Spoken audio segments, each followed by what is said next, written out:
Hi, this is Usha. Welcome to Rathod's IAS classes. In this lecture, we are going to discuss current affairs of 3rd April 2021. In this lecture, we are going to discuss 8 topics which are very much relevant to UPSC. So let's get started with our discussion and let us see first article. Title says India records 89,019 fresh cases, which is highest in 6 months. So this article mainly talking about increasing number of this COVID-19 cases. So this article will be important regarding GS paper 2 under health. So you need to know about what is happening around us. So I included this article. You cannot expect any prelims question or mains question like, so when did we see high number of cases that are recorded like that. So you have to know what is happening around us, right? So let us see this article in a great detail. So if you see context, it mainly says that India recorded the highest single day rise in coronavirus cases in 6 months with 89,019 new infections in a span of 24 hours. So within 24 hours, we saw there is a highest record, that is 89,019 cases here. So this is according to data which is given by state health departments and ministries on Friday. So this is some important thing that you should remember. Now we are seeing second wave of coronavirus, and in this second wave we are seeing high number of cases than in first wave of this coronavirus. And now let us see today's main question. Question here is, discuss what challenges are ahead in front of our country in the task of vaccine distribution. Give measures to address such challenges. So recently regarding this vaccines that we are exporting to other countries, recently government said that we are going to decrease this vaccine exports to other countries, and we are going to divert them to increase vaccination in our country to mainly save number of people, right? So because of this, I gave this question and try to write this answer, and answer should not be more than 250 words. And now let us see next question. Title says maternal deaths rose during pandemic according to study. So this article mainly talking about this maternal death, that is mother deaths. So this article will be very important regarding health, which comes under GS paper 2. So this article will be very important regarding mains point of view. And now we are going to see why it is in news, some important details, and also some facts regarding this maternal deaths or maternal mortality. So now first let us see context. Here recently study which is published in Lancet Global Health Journal, it mainly says that because of pandemic that resulted in increased maternal death and as well as stillbirths. Okay, so because of pandemic what happened? We imposed lockdown. So because of imposition of lockdown, many pregnant women did not move to hospitals, right? So that led to decrease in institutional deliveries also. So because of this reason, there is increase in maternal deaths and as well as stillbirths. So this is context. And now let us see some important details of this report. So first and foremost thing that you should remember here is 28% increase in the live or stillbirth. So we are seeing there is 28% of increase in stillbirths. And next one is 1/3 increase in risk of mothers who are dying during pregnancy or during childbirth. That means maternal deaths are increased by 1/3. And there is increase in maternal depression also. And next one is COVID-19 impact on pregnancy outcomes was disproportionately very much high on poorer countries rather than comparing with these developed countries. So these are some important highlights of this report. And in this context, what is need? What can be done? So first important thing is government which is coming up with many policies and right? So in this way, so policy makers and as well as healthcare leaders, they need to urgently investigate regarding robust strategies, and as well as we need to preserve sale, okay, and as well as we need to respect maternity care also. So these are some important steps that can be taken from government side. First one is we need to come up with strategies, we need to implement those strategies, and finally we need to respect maternity care. So in this way we can decrease our maternal mortality, okay. And next one is we need to invest in this healthcare immediately. So because of this, whenever we are investing in this health sector, then we can finally address this issue of maternal mortality, and we can decrease mother and infant mortality here. So whenever we are going for resources and whenever we are going for proper infrastructure, proper arrangement in our healthcare sector, then we can increase our institutional delivery system such that we can decrease maternal mortality rates and as well as infant mortality. Okay, so one of important reasons for increasing death here is inefficiency in healthcare system. So because of this inefficiency of our healthcare system, that is one of important reasons that resulted in increased maternal deaths. So these are some important things which are highlighted in this report. And now let us see some data. So if you see this data, you can understand how severe it is maternal mortality rate in India. So there is 27 drop in pregnant women receiving antenatal checkups. Okay. So pregnant women, they need to go to hospital for every 15 days or 1 month. Okay. So in first trimester, they need to go at least twice in a month, and in second trimester, they will go for once in 1 month, and whenever they enter into 9 months, they need to go to hospital for every week. So in this way, checkups are very much important to maintain pregnancy throughout their period, right? So because of that, because of national-wide imposition of lockdown, that led to decrease in access to hospitals. So 27% of drop that is seen in these pregnant women who are receiving these antenatal checkups. And next one is 22% decline in parental services and 28% decline of institutional deliveries, that is deliveries in hospitals. So because of all these reasons, there is increase in maternal mortality. Okay. And now let us see some facts regarding this maternal mortality. So what is this maternal mortality rate? So number of maternal deaths or mother deaths during a given time period for 1 lakh live births during same time period, it is called as maternal mortality. That means within 1 year period, so within this 1 lakh live births, how many women or how many mothers they died in pregnancy or during giving the birth, they all comes under this maternal mortality rate. And target 3.1 of sustainable development goal, which is mainly set up by United Nations. So important aim of this target 3.1 is to reduce global maternal mortality ratio, that is to less than 70 per 1 lakh live births. So this is one important target and we need to achieve that target. And now let us see what are steps which are taken by government to address this maternal mortality rate. Government also struggling a lot. Okay, so first important scheme here is government came with Janani Suraksha Yojana, which mainly comes under National Health Mission. So it mainly links some cash assistance to institutional deliveries. That means we are indirectly promoting institutional deliveries to decrease maternal mortality rate.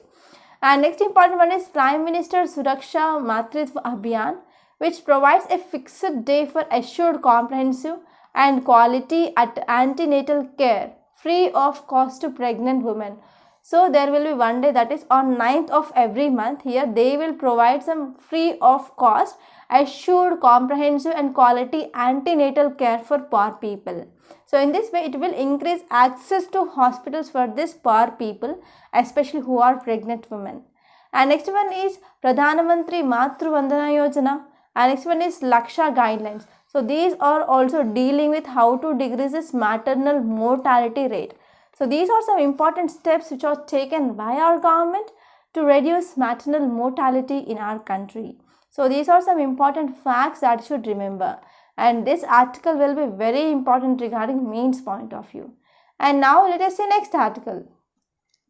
Title says India stands for revival of democracy in Myanmar. So this article mainly talking about India-Myanmar relations. Okay, recently BIMSTEC summit that happened. So we already saw that in this BIMSTEC summit, Myanmar also participated, and this summit which do not raise any issue regarding military coup of Myanmar. So we already discussed about this BIMSTEC summit and some facts regarding BIMSTEC. So it is your responsibility to revise those all once again. So this article will come under GS paper 2 under international relations. So now let us try to understand this article in a great detail. So this article talking about is Myanmar. And now let us see map of Myanmar. India, it is sharing boundary with Myanmar. So here we have Myanmar and here we have India and here we have Bangladesh. So there are some states which are mainly sharing boundary with Myanmar. So which are states that are sharing boundary with Myanmar? That is, we have Arunachal Pradesh here, we have Nagaland, we have Manipur, and we have here Meghalaya. Okay. So these are some states that are sharing boundary with here. Sorry, this is not Meghalaya, it is Mizoram. Okay. So Meghalaya, it is here. Okay. Arunachal Pradesh, here Nagaland, Manipur and Mizoram. So these are 4 states that are sharing boundary with Myanmar. So in this context, you should also see which are states that are sharing boundary with this Bangladesh also. Okay. So you have to let me know which are the states which are sharing boundary with here Bangladesh. So this is about map. And now let us see context first. So India said that it stood for revival of democracy in Myanmar. So we already studied about background regarding this Myanmar. So what is going on in Myanmar? In Myanmar, military coup that happened, right? So because of this military coup, so whatever elected government is present, so those people, they are detained here. So we are seeing there is military coup that is present and there is increased violence in Myanmar. So because of increase in violence in Myanmar, what happened here? So many people who are not accepting orders of this military, they started coming or crossing this Indo-Myanmar border and they started entering into India here. So if you see context here, India said that it stood for revival of democracy in Myanmar. So it also said that violence would not solve merely situation in country. We need to go beyond this violence here. So we need to establish rule of law in Myanmar, mainly to revive democracy in Myanmar. And if you see some details regarding this article, it mainly says that so India urged the release of political prisoners and as well as India supported any attempts at resolving this current situation in Myanmar. So if you see some facts here, India maintained some routine diplomatic activities through its mission in Myanmar. So important mission here in Myanmar is our ambassadors, defense attached and other diplomatic officers, they mainly continue to discharge their regular diplomatic responsibilities in Myanmar. So in this way, India was treating the flow of displaced people from Myanmar as per Indian laws, and they are also accepted as humanitarian consideration here. So these are some important things which are said in this article. So in this context, what is your homework? Your homework, it is to refer background of military coup in Myanmar. So we already discussed that number of times in our Hindu analysis. And now let us see next article. Title says no ban on vaccine export. So this article mainly talking about this COVID-19 vaccine exports to other countries. Again, this article will be important regarding international relations, which comes under GS paper 2. So now let us have a detailed discussion on this topic. So this article mainly talking about vaccine export, right? So what is context? Here Ministry of External Affairs mainly said that India has not imposed any export ban on COVID-19 vaccines. Okay. So earlier government said that it is going to decrease export of COVID-19 vaccines to other countries because already there is increase in number of cases in India. So we are experiencing second wave of this coronavirus. So because of this, there is rapid surge of cases in India that is seen. So there are about more than 89,000 cases are recorded within 24 hours. So in this condition, whenever we want to contain this COVID-19, so we need to increase our vaccination capacity. So because of this, now we are going to decrease vaccine supply to other countries. So this is statement which is given by our government recently. But this article mainly says that Ministry of External Affairs said that India has not imposed any export ban on this COVID-19 vaccines. So if you see some details regarding this article, it mainly says that country has taken the lead in sending vaccines abroad with over 640 lakh doses, and these vaccines, they are supplied to more than 80 countries. And India also came up with one important strategy, that is Vaccine Maitri. So this Vaccine Maitri deals to supply vaccines abroad, and government mainly says that this Vaccine Maitri is very successful and very well interlinked with other countries also. So now let us see some facts regarding this. What is this Vaccine Maitri? So under this Vaccine Maitri, India will supply made in India COVID-19 vaccines to our neighboring countries and as well as some more key partners of our country. So they mainly includes neighborhood first policy. And under this Vaccine Maitri, first countries they will going to receive these vaccines include Bhutan and Maldives, and later on vaccines will be supplied to Bangladesh, Nepal, Myanmar, Seychelles, etc. And vaccines will be supplied to partner countries in a phased manner. So these are some important details regarding this Vaccine Maitri that you should remember. And now let us see next article. Title says US-Iran agree to indirect nuclear talks. So this article mainly talking about relationship between US and Iran. So this article mainly talking about the Joint Comprehensive Plan of Action. It is simply called as Iran Nuclear Deal. So this article will be important regarding GS paper 2 under international relations, and this article will be important from both prelims and also mains point of view. And now let us see this article in a great detail. So if you see context, it mainly says that now US and Iran said that they would begin negotiations through intermediaries next week. So they are going to have discussions regarding this joint action plan of action, okay, joint comprehensive plan of action or Iran's nuclear deal here. So in this way, both countries they are going to back with an accord. This accord will limit nuclear program of Iran. So as we know, in 2018, Donald Trump government which withdrawn from this Iran's nuclear deal here, right? So after that, now new administration in US which take this decision. So what is significance of this decision?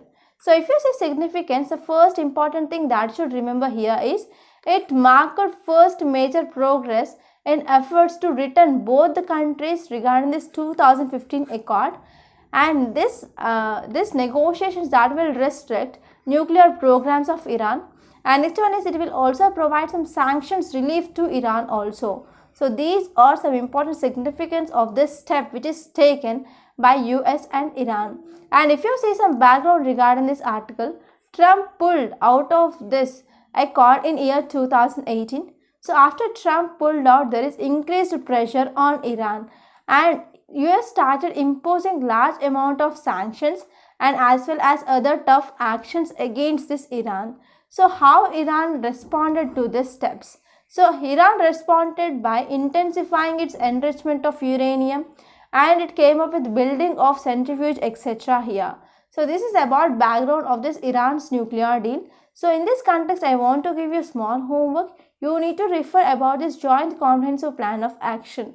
We discussed number of times regarding this Iran's nuclear deal in our Hindu analysis. Okay, so don't forget about your homework. And now let us see next article. Title says India wants total disengagement. So this article mainly talking about India-China border issues. So if you are talking about India and China border issues, India which is sharing boundary with China here. And regarding this Indo-China border, at 3 sectors we are having disputes. At eastern sector, at western sector and at central sector. Okay. So in western sector, we can see here at LAC region, and at eastern sector we have dispute in Arunachal Pradesh, and in central sector we have dispute in Uttarakhand area here, right? So here this article mainly talking about this western sector, that is it is LAC region. So this line between India and China, it is LAC region. So in this LAC region there are mainly Himalayas are present. So because of this rough terrain or rugged terrain, so what happened, there is no proper demarcation of where is this LAC actually passes. So because of this, India have different perception and China also have different perception regarding this LAC region. But what happened, what triggered conflict between India and China at LAC region? So here we have infrastructure projects we came up with, that is called as Daulat Beg Old Day. So this is infrastructure project. So because of this infrastructure projects, that led to somewhat triggering of issue between India and China. And from April 2020 onwards, we are seeing this standoff that is happening at LAC. So recently meeting several levels of talks that happened, and recently we saw there is disengagement in this Pyongyangso area. So here we have this Pyongyangso area, but there are also other regions of concern where we need to go for disengagement. So they include Hot Spring area, Gogra Hot Spring area, so and so, right? So if you see context, it mainly says that some remaining points of tensions along this LAC, that is line of actual control, in eastern Ladakh, that should be resolved quickly. So this is statement which is given by our Ministry of External Affairs. So if you see some details regarding this article, it mainly says that in Ladakh region, we saw there is some sort of disengagement at this Pyongyangso Lake area.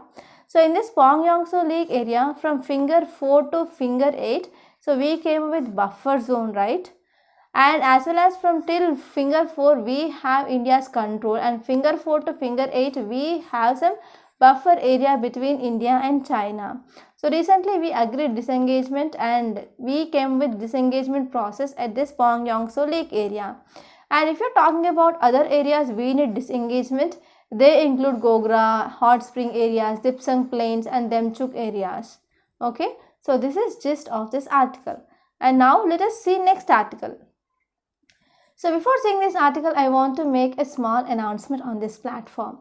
So if you are preparing for UPSC 2022, we came up with one excellent course, that is Current Affairs package along with mains answer writing practice.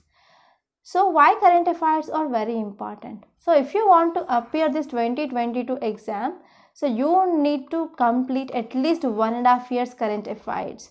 So this is right time to join this current affairs package to cover 1.5 years current affairs in a comprehensive manner. Okay, and if you're talking about importance of this current affairs, about 50 to 60% of questions, either it may be prelims or mains or even interview, so you can expect questions from this current affairs. And if you're talking about this mains answer writing practice, without proper answer writing skills, you cannot clear UPSC for sure. So many students who are beginners or fresheners, they mainly ignore about this answer writing practice. So even though if they pass prelims, they cannot clear mains. Okay. So because of this, whenever you started your preparation on day 1 onwards, you need to focus on this answer writing practice also. And if you join this course, we also conduct prelims test on weekly basis. We also provide you video solutions. So in this way, this course is exactly focusing on demand of UPSC. So details of this course are given in description box. So please visit that once. And please don't take this course as a choice.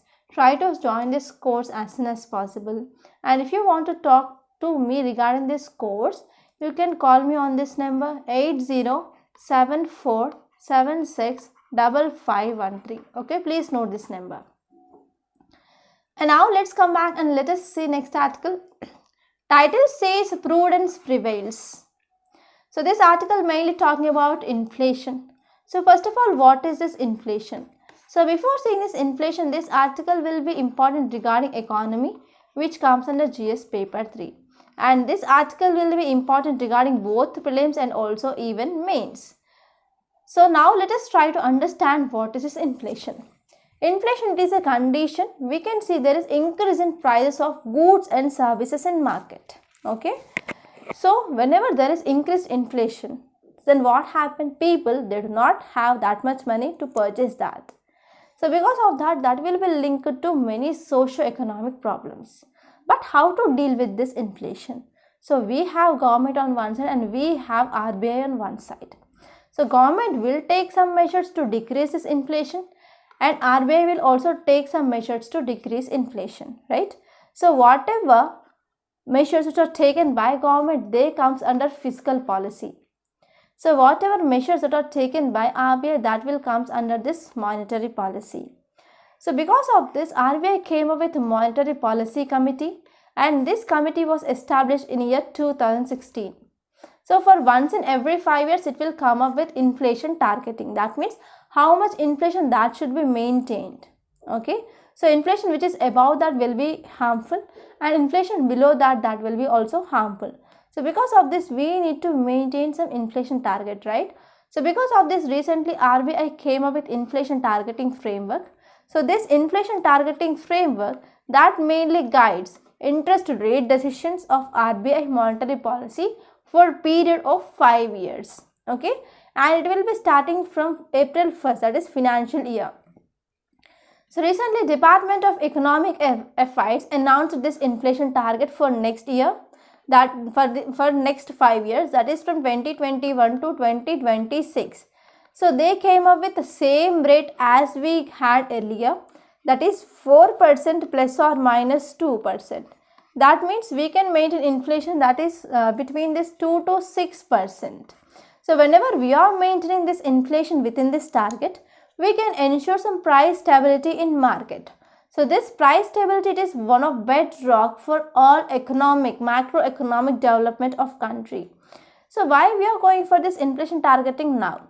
So as we know, because of COVID-19 that led to economic contraction, we went into recession period also. That means in quarter 1 and quarter 2 we saw continuous contraction of our economy. So because of this economic contraction, government came up with number of measures to curb its spread and as well as to maintain our economy, right? So if you're talking about recent reports, that is recent CPI Consumer Price Index report, it mainly shows that retail inflation is accelerated by almost 100 basis points to a 3 months high, that is about 5.03% in February. And we are also seeing there is increase in price of food, increase in price of fuel, increase in price of LPG, especially oil cost. So these prices in market are very much volatile. There is no price stability in this cost of this fuel, LPG, food prices, etc. here. And recent another report, that is IHS Markit India Business Outlook Survey, it mainly says that number of companies, they are planning to raise selling price of their products by coming 12 months here, because we are seeing even raw material cost also increasing. Whenever raw material cost is increasing, what happen? Final cost of production will be increased. That means we can say there is an increase in selling price of product. So finally it will be leading to inflation, right? But if you're talking about this inflation targeting, we are not having fixed targeting. That means we need to be present only this. But we have some flexible targeting here. So because of this flexible targeting, now RBI researchers are saying that, so this 4 plus or minus 2% which served our economy well. So because of this, we can go with that. Even our government also said that we can reassure investors and as well as savers who want to save money here. We can go with this same inflation rate for next 5 years also. So in this context, we need to know some important basics here regarding inflation.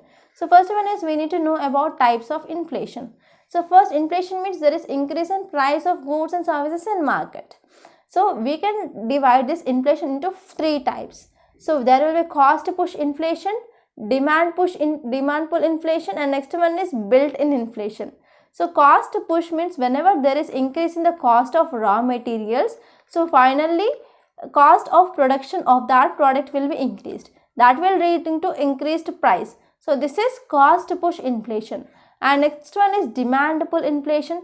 That means we have just 100 breads in our shop, but demand for this is very high. So about 500 people, they want this 100 breads. So because of this, we are earlier we used to sell rupees 10 per one bread. So now there is increase in demand. So now the shopkeeper started selling rupees 20 per one bread. So because of this, what happened? There is increase in cost of the bread in market. So this type of inflation is called as demand pull inflation. And next one is built-in inflation. So whenever there is increase in cost of anything in market, what happened? Here labor's salary will also be increased. So because of labor salary will be increasing, they will move from taking dal to chicken or dal to paneer. So because of that, whenever there is increasing demand here, we can see there will be increase in price. So that will comes under this built-in inflation. So these are 3 types of inflations that you should remember for sure. And if you see regarding this background, So RBI came up with establishment of this Monetary Policy Committee in 2016. So what is target of this Monetary Policy Committee? To keep retail inflation within limits. So limit here is 4% and it has a margin of plus or minus 2%. That means within 2 to 6% inflation should be maintained here. So it is for 5 years. That means it ended on 31st March 2021. And now we came with extension of this Monetary Policy Committee for next 5 years till March 31st of 2026. So if you are talking about inflation, whenever there is increase in price of goods and services, here government also come into picture and RBI will come into picture. So steps which are taken by government, they comes under fiscal policy. Steps which are taken by RBI, they comes under monetary policy. Here what are steps which are taken by government under this fiscal policy? That means it will increase or it will decrease taxes. So whenever we are saying there is high inflation, that means whenever prices are very much high, so whenever people have more money in their hands, so government want to withdraw that money, right? So because of this it will increase interest rates. Okay, whenever there is decreased money in hands of people, government want to increase, right? So because of this it will decrease interest rate. And next one is spending. So whenever there is decreased money in hands of people, for example, to understand this I will give you one example. So because of this COVID-19, what happened, most of migrant people, they started to come to their hometowns. So those people, they do not have any livelihood, they do not have any money in hands. So in that condition, government will increase spending. That means, for example, we can talk about this MG Narega scheme.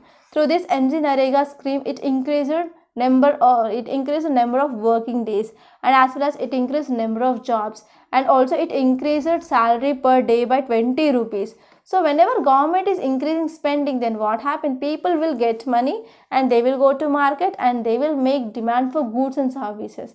That will lead to economical revival. So this is about taxation and spending. And if you are talking about RBI's monetary policy, it will include credit rate and interest rates. That means, for example, let us take, we have one bank here. So this bank have only less money to give loans to people. Okay. So what happened? But we are facing some economic contraction. So in this economic contraction, there is decreased economic activity. Okay. So because of this decrease in economic activity, we need to improve our economy, or we need to go for economic revival. But if you see in banks, they have less money to lend to people. So in this way, what happened? Some interest rates, they include repo rate, reverse repo rate, CRR, SLR, that will be decreased by RBI such that there will be more money with banks to lend here. So finally, banks will go for lending.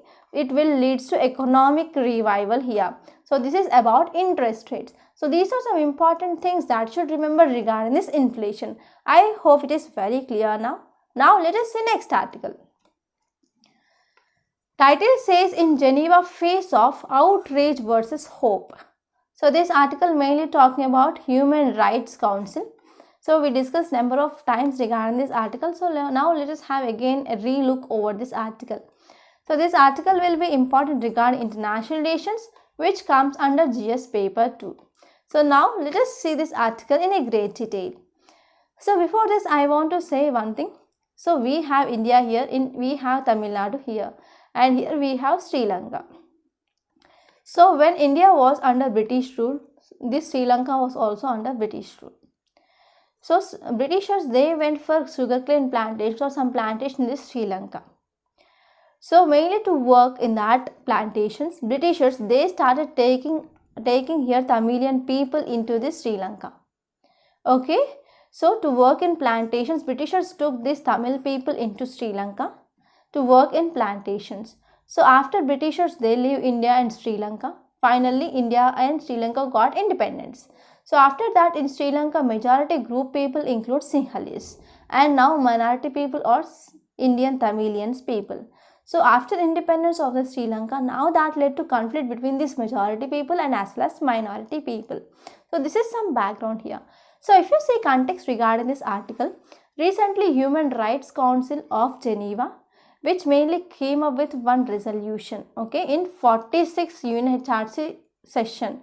So this resolution mainly talks about there is a need of investigation we need to go for collecting and some preservation of some information and evidence of crimes which are related to Sri Lanka's 37-year-long civil war which ended in 2009. So in this context, now President of Sri Lanka, he mainly rejected that thing. So now recently voting regarding that resolution passed. So as we know, this UNHRC mainly contains 47 members. So out of this 47 members, 22 countries, they voted in favor. Yes, we need to go for investigation. And 11 countries opposed this. In this, China is also one important member. And next one is 14 countries, they abstain. So in this abstain countries, India is part. Okay, India is part of countries who abstain in this voting. So if you are talking about this resolution, so because of this voting, so Human Rights Council expressed a deep concern at this deteriorating situation in Sri Lanka, and this UNHRC mainly criticized erosion of judicial independence and as well as marginalization of minorities and impunities.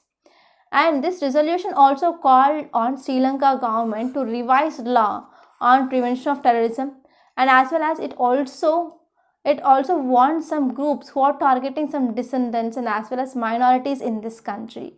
So in this way, this resolution is very important, and it wants to promote human rights across the world. So this is gist of this article.